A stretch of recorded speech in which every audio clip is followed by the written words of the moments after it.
लेकिन जिस जगह पर अतिक्रमण के खिलाफ बुलडोजर चला वहां अगले ही दिन फिर से दुकानें सज गई। सवाल ये कि ऐसे अतिक्रमण हटाओ अभियान का क्या फायदा, इस रिपोर्ट के जरिए आपको दिखाते हैं।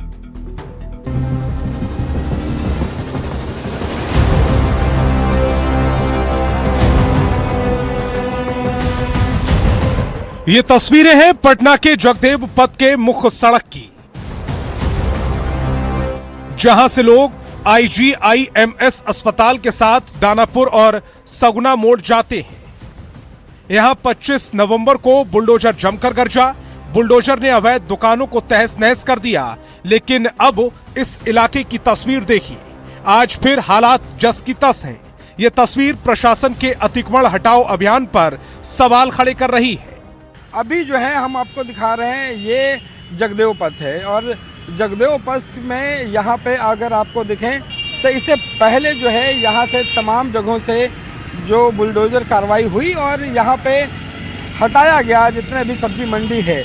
लेकिन आप अगर देखेंगे कि यहाँ पे फिर से एक बार सब्जी मंडी जो है वो लग गई है और यहाँ पे जो जाम की जो स्थिति है वो लगातार है। सड़क के किनारे सब्जी फल लगाने वाले और ठेले लगाने वाले दुकानदारों की अपनी कहानी है। वो सड़क किनारे से दुकान हटाने को तैयार हैं, बशर्ते प्रशासन कोई जगह मुहैया कराए। पब्लिक व्यवस्था दीजिए, ऐसा ऐसे इन्होंने बिगल जाएगा थोड़ी आदमी। हाँ, गरीब आदमी रोड पर बेच रहा है तो इसका मतलब क्या है? छोटे से बाप दादा यही करके हम लोग को गुजार रहा है। अब हम लोग बूढ़ा हो गए, 25 वर्ष 70 वर्ष उम्र होने जा रहा है। अब हम कहाँ जाएंगे सर? भगा रहे हैं तो हम लोग को कहीं जगह की व्यवस्था किया जाए। और मर महाजन है 1000-2000 लेके उन्हें से बेचते खुजते हैं। अगर नहीं उस सबके देंगे तब तो और लास्ट में हम लोग को जहर खाना पड़ेगा।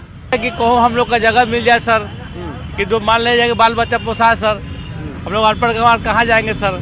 कोई कर नहीं सकते हैं और क्या कहें सर। पटना का ये कोई एक इलाका हो ऐसा नहीं है। पटना के कई इलाके हैं जहां अतिक्रमण के खिलाफ एक्शन के बाद फिर सड़क पर दुकानें सजनी शुरू हो गई। ये तस्वीर पुलिस मुख्यालय के ठीक सामने नेहरू पथ की है।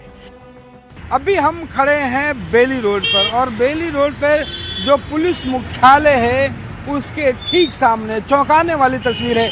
जो तमाम दुकानें हैं वो उसे सबको खाली कराया गया, लेकिन एक बार फिर से यहाँ पे जो मंडी है वो फिर से सज गई है। तमाम ठेले वाले दुकान वाले जो हैं वो यहाँ पे आकर के वो अपने सामान जो है वो बेच रहे हैं। पटना में हालात ऐसे हैं कि एक ही जगह है, कई बार प्रशासन को बुलडोजर लेकर आना पड़ रहा है, लेकिन अतिक्रमण है कि हटने का नाम नहीं ले रहा। बेली रोड में फिर अतिक्रमण के खिलाफ तीसरी बार बुलडोजर कार्रवाई की गई। बेली रोड पर बुलडोजर की कार्रवाई एक बार फिर से शुरू हुई है। 2 बार यहाँ पे बुलडोजर की कार्रवाई हुई, लेकिन उसके बाद में एक बार फिर से अतिक्रमण हुआ। आज तीसरी बार जो है यहाँ पे देखिए बुलडोजर जो है वो मंगाया गया है और यहाँ पे मंडी जो है वो फल की मंडी यहाँ से फिर से सज गई है। क्या कार्रवाई हो रही है?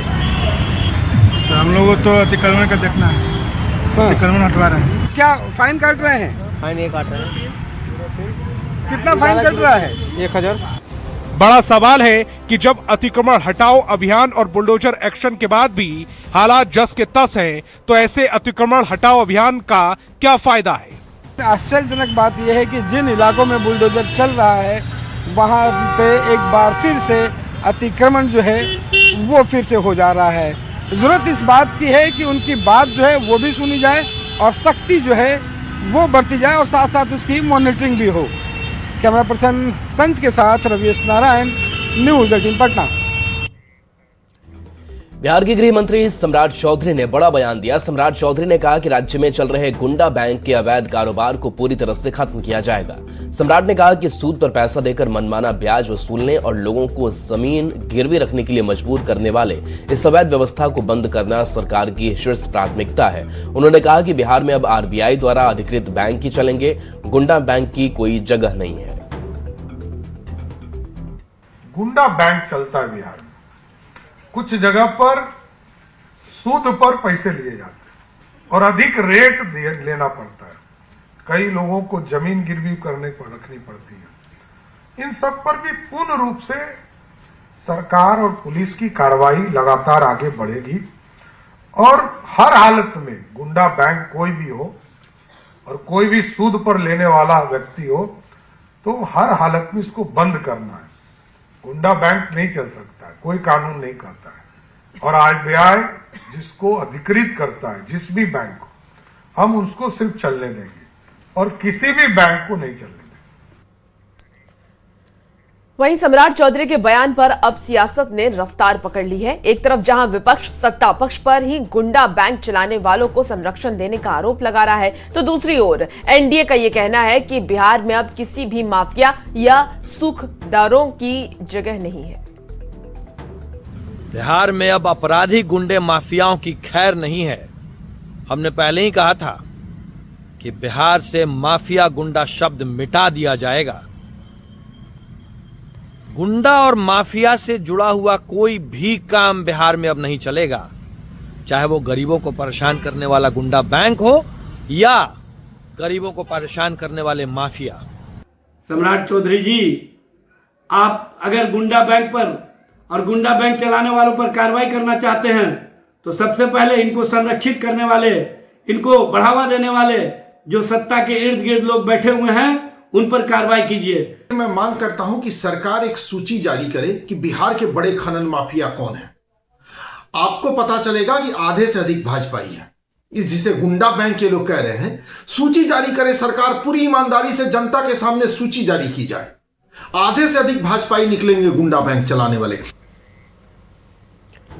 और इस बीच सासाराम से बड़ी खबर, जहां 12 साल की लड़की से रेप हुआ है। रेप के बाद लड़की की हत्या कर दी गई है। नासरीगंज थाना क्षेत्र की यह घटना है। छोटे भाई के साथ ट्यूशन पढ़ने गई थी, देर शाम अकेले घर लौट रही थी। पूरे मामले की जांच में अब पुलिस जुटी हुई है। आरोपी की अब तक जानकारी गिरफ्तारी नहीं हो पाई है। तो रेप के बाद लड़की की हत्या कर दी गई। बताया जा रहा है कि ट्यूशन पढ़ने के लिए गई हुई थी। जब वह वापस अकेले लौट रही थी घर, उसी दौरान इस घटना को अंजाम दिया गया। हालांकि आरोपी की जानकारी नहीं है, उसकी गिरफ्तारी अब तक नहीं हो पाई है। पुलिस मामले की जांच की बात जरूर कह रही है, लेकिन अब तक कोई कामयाब एक्शन दिखाई नहीं दे रहा है।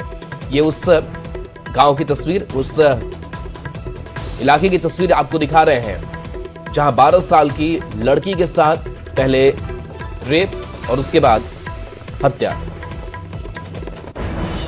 अरे लड़की गई थी ट्यूशन पढ़ने। हाँ। जब उसके बाद 7:30 बजे छुट्टी हुआ उसका। हाँ।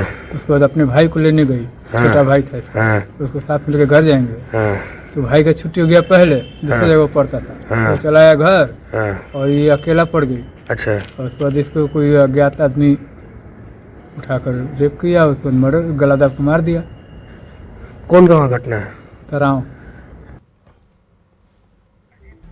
और अजीत हमारे साथ न्यूज 18 संवाददाता जुड़ गए हैं। अजीत, रेप और उसके बाद से हत्या, लेकिन कार्रवाई के नाम पर क्या अब तक?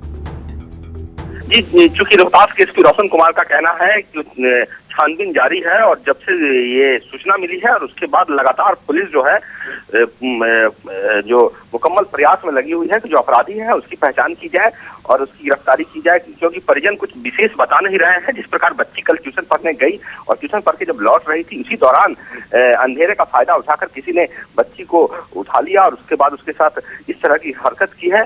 और अभी फिलहाल किसी की गिरफ्तारी की बात सामने नहीं आई है, लेकिन एसपी का कहना है कि जल्द ही जो अपराधी होंगे, वो अपराधी है जिसने वारदात को अंजाम दिया है, वो गिरफ्त में होंगे। इस प्रकार पूरे इलाके में सनसनी फैली हुई है और लोगों में काफी इसको लेकर आक्रोश है। फिलहाल शव को पोस्टमार्टम के लिए सासाराम के सदर अस्पताल लाया गया है। मौके पर पुलिस बल की तैनाती कर दी गई है और पूरे मामले की छानबीन की जा रही है।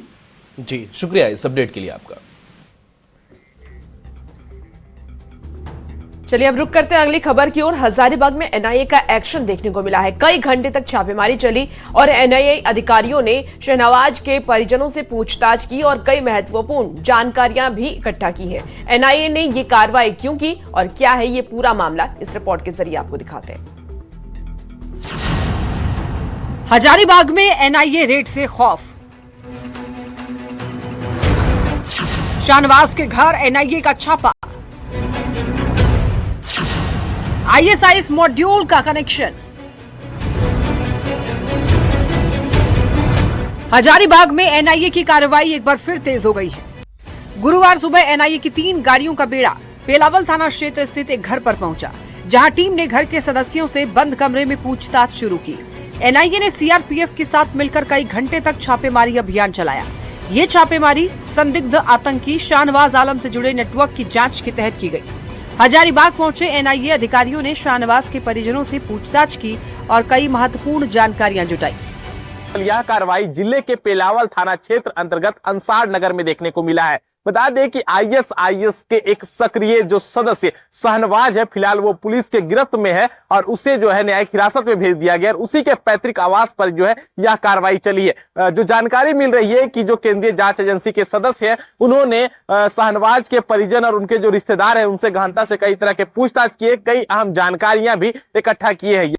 बता दें कि शाहनवाज को दिल्ली पुलिस की स्पेशल सेल ने अक्टूबर 2023 में पुणे आईएसआईएस मॉड्यूल मामले में गिरफ्तार किया था। वो हजारीबाग का निवासी है। इससे पहले 2019 में वो हजारीबाग में डकैती और चोरी के कई मामलों में जेल जा चुका है। 2020 में जमानत मिलने के बाद उसके आईएसआईएस मॉड्यूल से जुड़ने की बात सामने आई थी। पुणे पुलिस की हिरासत से भागने के बाद एनआईए ने उस पर 3 लाख रुपए का इनाम घोषित किया था। शाहनवाज पर आरोप है कि पुणे के जंगलों में आतंकी संगठन के साथ मिलकर विस्फोटक बनाने का प्रशिक्षण देता और लेता था।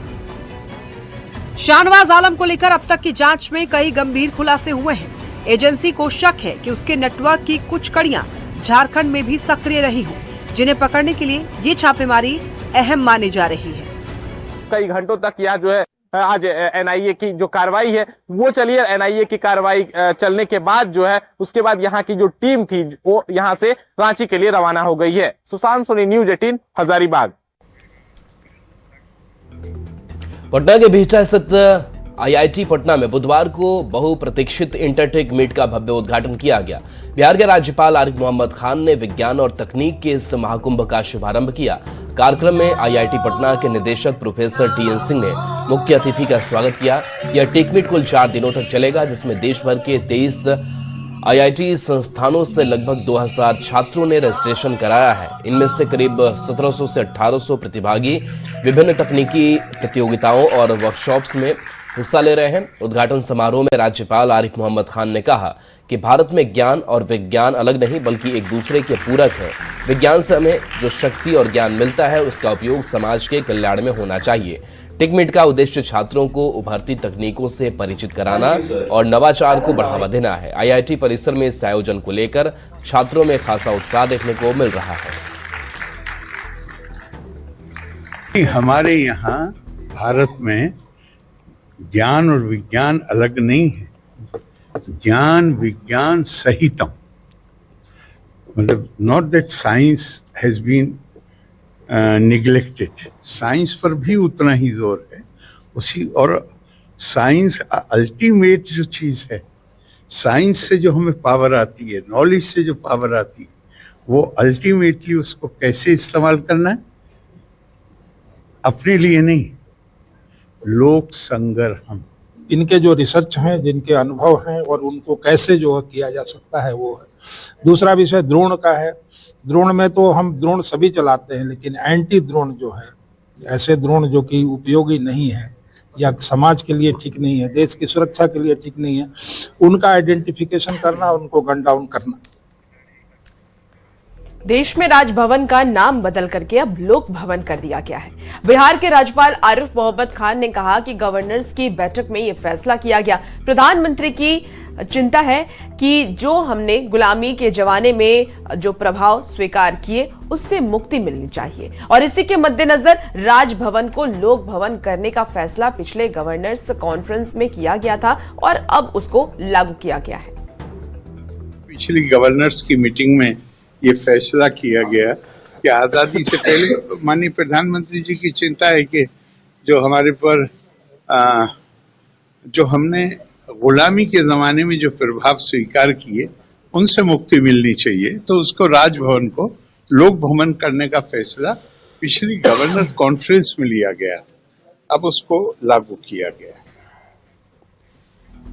नीरज सिंह हत्याकांड को लेकर झरिया के पूर्व विधायक संजीव सिंह ने चुप्पी तोड़ी। कहा 2019 में सीबीआई जांच की मांग को लेकर कोर्ट का दरवाजा खटखटाया था। ये मामला 2 साल तक हाईकोर्ट में लंबित रहा। 2023 में अदालत ने राज्य सरकार से जवाब मांगा था, लेकिन सरकार ने कहा कि सीबीआई जांच की जरूरत नहीं है।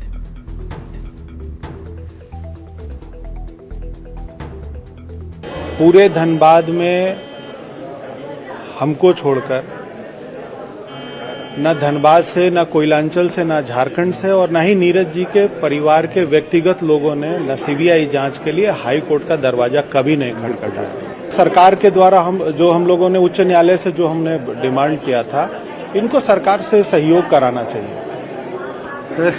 चलिए, ये हमारे साथ थे झरिया के पूर्व विधायक संजीव सिंह।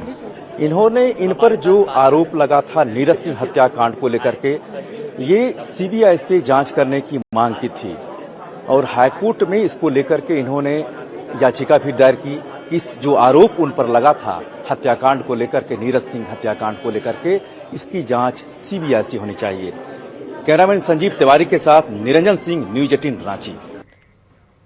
और एसआईआर पर सियासत गरमाई हुई है। जेडीयू के राष्ट्रीय प्रवक्ता राजीव रंजन ने कांग्रेस पर निशाना साधा है और जेडीयू प्रवक्ता ने यह कहा कि आज तक किसी की तरफ से याचिका नहीं आई है जहां पर तथ्यों के साथ आपत्ति जताई गई हो।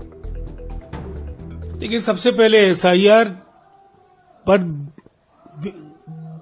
बेवजह सवाल खड़े करना, ये पॉलिटिकल हाराकिरी साबित होने जा रहा है कांग्रेस और अपोजिशन के लीडर्स के लिए। चुनाव बीत गए, कोई भी उनकी ओर से याचिका नहीं आई है जहां वो तथ्यों के साथ ये साबित कर पाए कि एसआईआर में गड़बड़ी हुई है।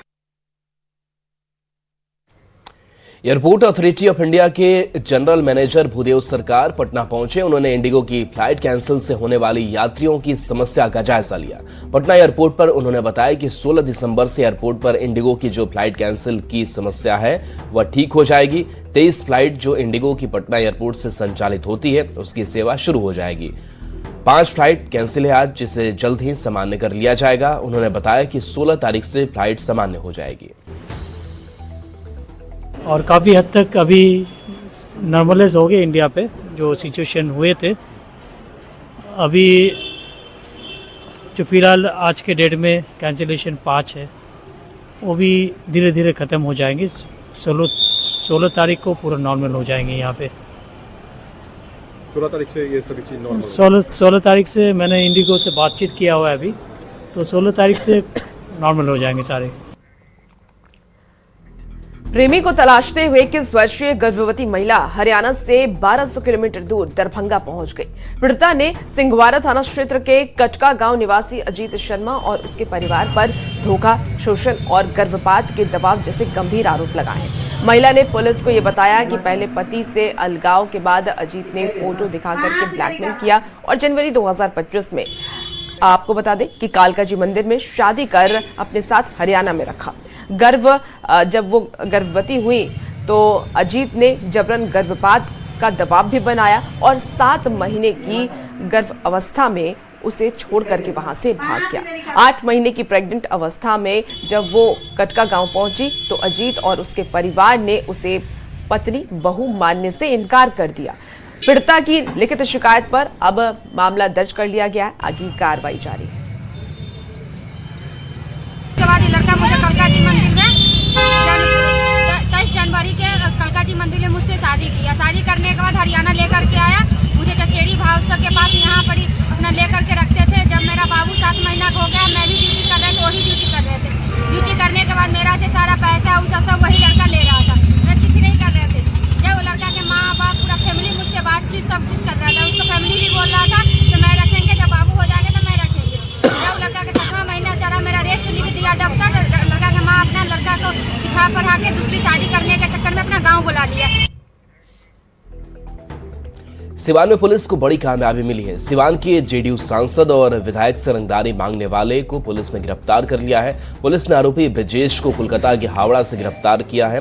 ब्रजेश ने फेमस होने के लिए एमपी और विधायक सरकारी की मांग की थी उसके पास से एक मोबाइल को जब्त किया गया है। आरोपी युवक सिवान के पतार गांव का रहने वाला है, जो कि चेन्नई में रहकर मजदूरी का काम करता था। आरोपी युवक ने 3 दिसंबर को सिवान की जेडीयू सांसद विजय लक्ष्मी देवी और बढ़िया के जेडीयू विधायक इंद्रदेव पटेल को कॉल कर 10 लाख रुपए की रंगदारी की मांग की थी। मजदूरी का काम करते थे। इनको फिर बाद में जैसे ही कांड का पता चला तो ये वहाँ से अपना इनको जैसे एफआईआर का पता चला तो जैसे ही हमारी टीम यहाँ से निकली तो उन्होंने अपना लोकेशन चेंज कर लिया और फिर ये बंगाल में जो है हावड़ा में जाके छिपे हुए थे। तत्पश्चात जो है हम लोगों की टीम तथा साथ में जो एसटीएफ की टीम है उसके द्वारा जो है इनको बंगाल के हावड़ा जिला में इंटरसेप्ट किया गया और वहां से इनको गिरफ्तार करके जो है ट्रांजिट रिमांड पे यहाँ पर सिवान जिला लाया गया है।